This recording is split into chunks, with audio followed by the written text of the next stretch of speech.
how I know I had mental health problems was I pulled the trigger. You actually pulled the trigger? Yeah, I pulled the trigger. Where'd you shoot? In my chest.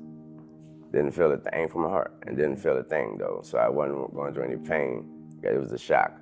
I woke up to to the police knocking, and that's what woke me up.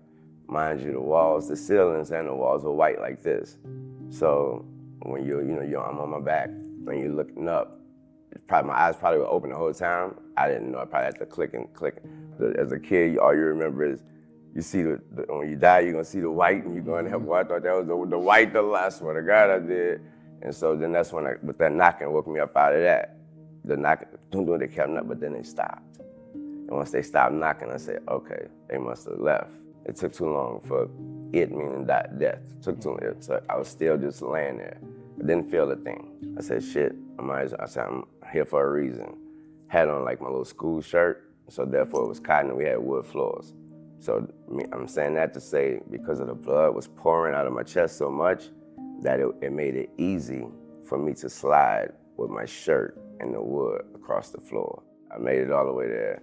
Only energy I had left was to kick the door. And I start hearing them go crazy, like someone's in there, someone's in there. So when they start knocking the door though, I'm right under the door. I'm like, well, shit, they gonna kill me with the door.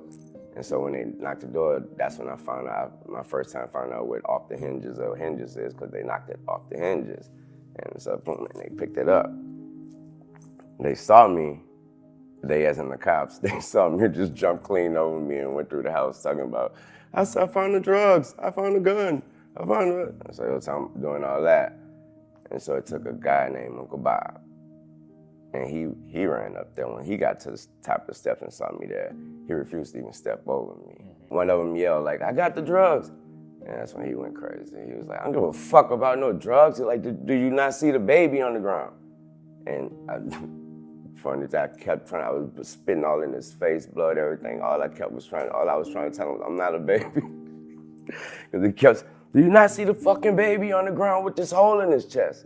He was screaming at him, and it was like, I guess I didn't know he was, so he must have been the sheriff or boss, because they all came out the other rooms like, oh, sorry, boss, we called the ambulance. So he called like one of them names, last name. Your car now. Picked me up, brought me, and just kept telling me some shit like, you're not gonna die on me, you're not gonna die on me. And so he got me to the hospital.